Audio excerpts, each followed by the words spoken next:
Hello, good morning everybody. It's been quite a while. It is May 8th, 25 April old calendar, and this is St. Christos garden update. This is my wild burdock root, or burdock plants growing here in my corner of the behind the garage where they always grow. There's my strawberries. These were all growing wild here when I moved in, when I bought the place. Then I got my raspberries. Then I've got an assortment of weeds here that are popping up. There's some oats, wild oats, and lots and lots of raspberries. And then on around the corner here, I got lilies and tulips and irises and lemongrass and garlic. Lots of garlic right there, and then hyssop, and then I don't have anything growing right here right now just yet. And these are peonies. This is a wild garlic mustard plant. Deer love that. It just sprung up. I didn't do that. And then more lilies and raspberries and peonies. And then over here, irises, peonies, tulips, mint, lettuces, weeds,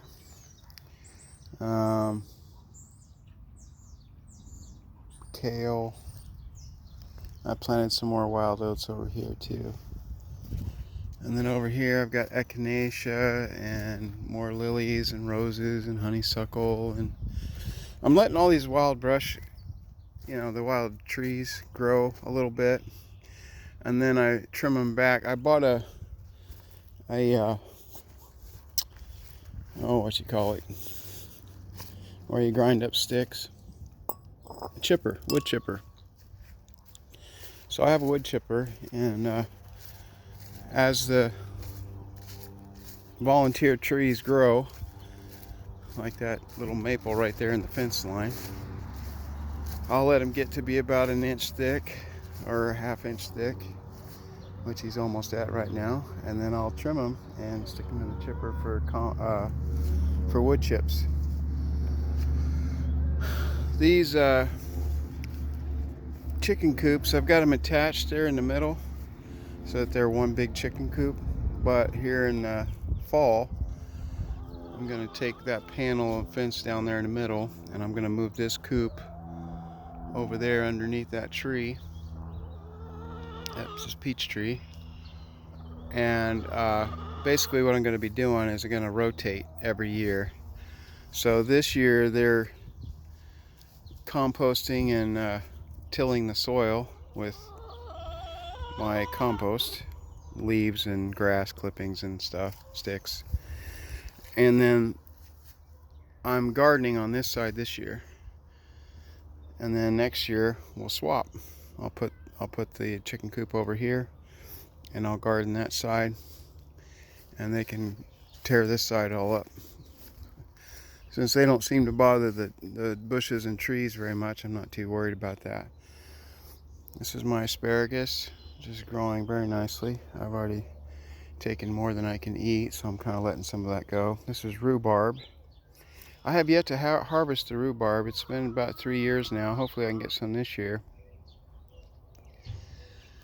This row is broccoli and potatoes, which I only got one potato that seems to be taken off. I may not be doing it right. Those black bags are potatoes. This row right in front of me right here with the weeds in it is broccoli. I got a lot of broccoli sprouts in there. I need to thin it out and weed it. And then over there on the far end, these are elderberries here in the middle, the purple bushes. And then on the far end I have a variety of cover crops. I decided not, because here's the problem. See, I've got clay soil, and it holds a lot of moisture. So I need lots of bulk stuff to compost. So I'm gonna let this corner kind of go with a lot of, variety of cover crops. There's all kinds of things in there: clover, Sudan grass, uh, kale, just a whole bunch of different things. And then there's a bunch of weeds. I got those vines. I hate those. Over there I've got beans. I'm gonna put beans all along the fence line. I've got peppers in there. I'm gonna put in some tomatoes, and that big silver planter out there in the middle, gradually I'm going to fill it up with compost. I'm going to plant a fruit tree out there too, in that thing, or a fruit bush, one or the other. Haven't decided yet. I planted some figs. Oh, there's a tomato right there.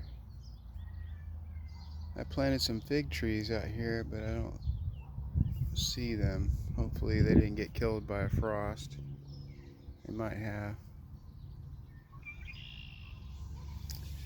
So anyway, I severely cut back my apple trees and my peach tree. My peach tree is about to die. It's like 15 years old anyway. But it had a lot of dead limbs on it, and I thought, well, I either need to cut it down completely, or maybe if I just severely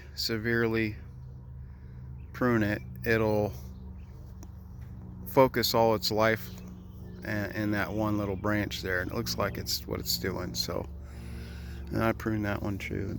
These apple trees I severely pruned because the rabbits got a hold of them and stripped all the bark off of them, and they were looking pretty sickly and like they were dying.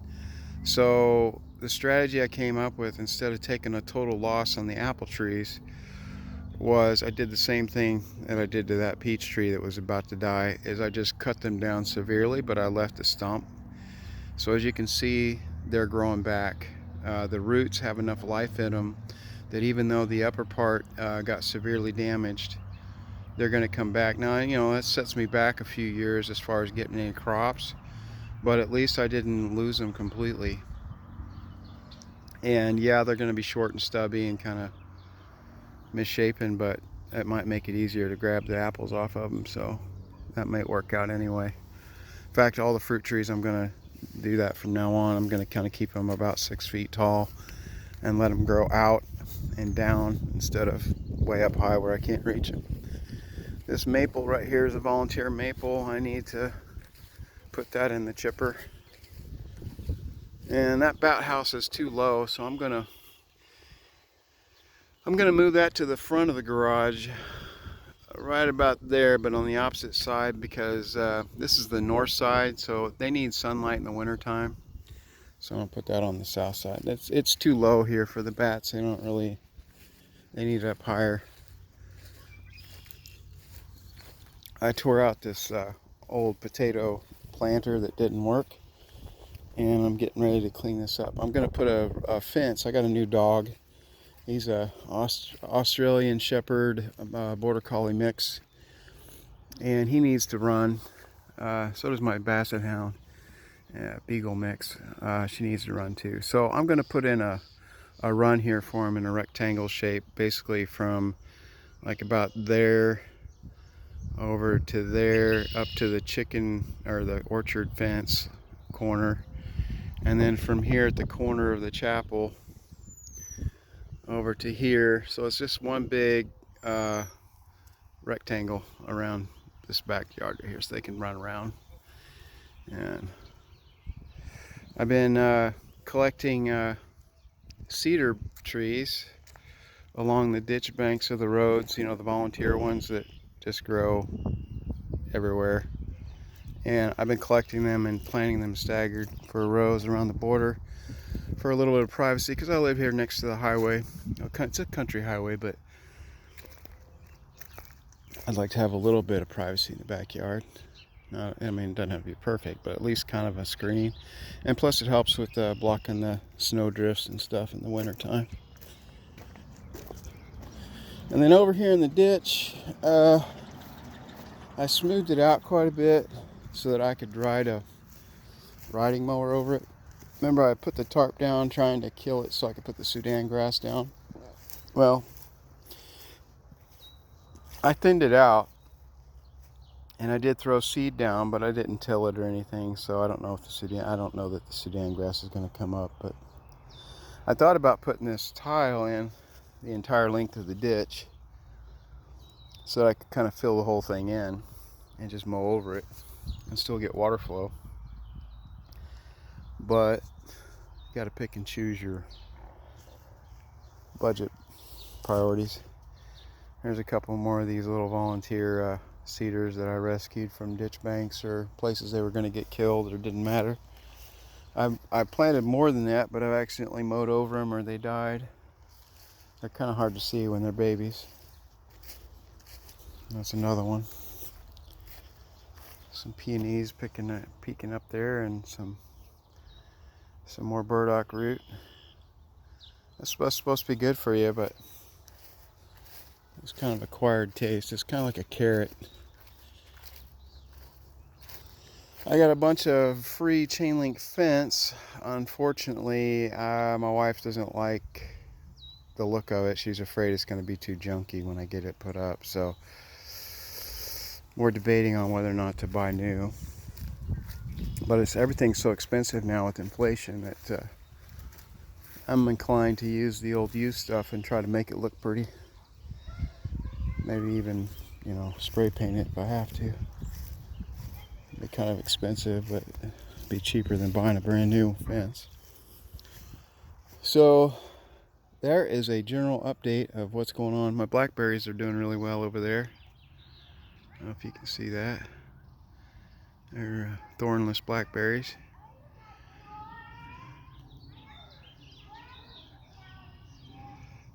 So anyway, I got a lot more going on than I'm telling. I'm hoping to build a screen around the bottom of that deck, and I need to redo the deck this year. But that's all I got for now. I don't like to do these updates too often. It's kind of pointless. As you can see, it's a long, drawn-out process, and I do that on purpose to keep it easy. If you're thinking about having a suburban garden as a food supply, I produce food, but I don't produce enough to live on yet. I hope to eventually. I have to do more work on my soil. Which brings up another thing. I'm getting ready to go buy a bunch of compost from a community recycling center that people recycle their yard waste. They got beautiful compost, and I'm gonna go help get that to help amend my soils. But what I was trying to say is, if you're planning on doing this to help supplement your food supply, and you need to focus on foods that you like to eat. I like salsa that grows in your area, so I can grow salsa stuff here. Tomatoes, onions, peppers, cilantro. Those all grow well here. I also like sweet potatoes, which I have got a whole bunch of them started in there. You can't see, but they're started. And I'll hopefully, but they don't do too well in clay, so I'm gonna have to improve my soil before I think I'm gonna be able to do a lot of sweet potatoes. And then I like fruits and nuts. My yard's not big enough for a bunch of nut trees, but they grow in the area, so I can get them fairly cheap or for free if I go collect them myself. My point is, though, it's going to take you 3 to 5 years. I've been working at this is my 3rd year, I think, and I'm not really working. I mean, I'm not like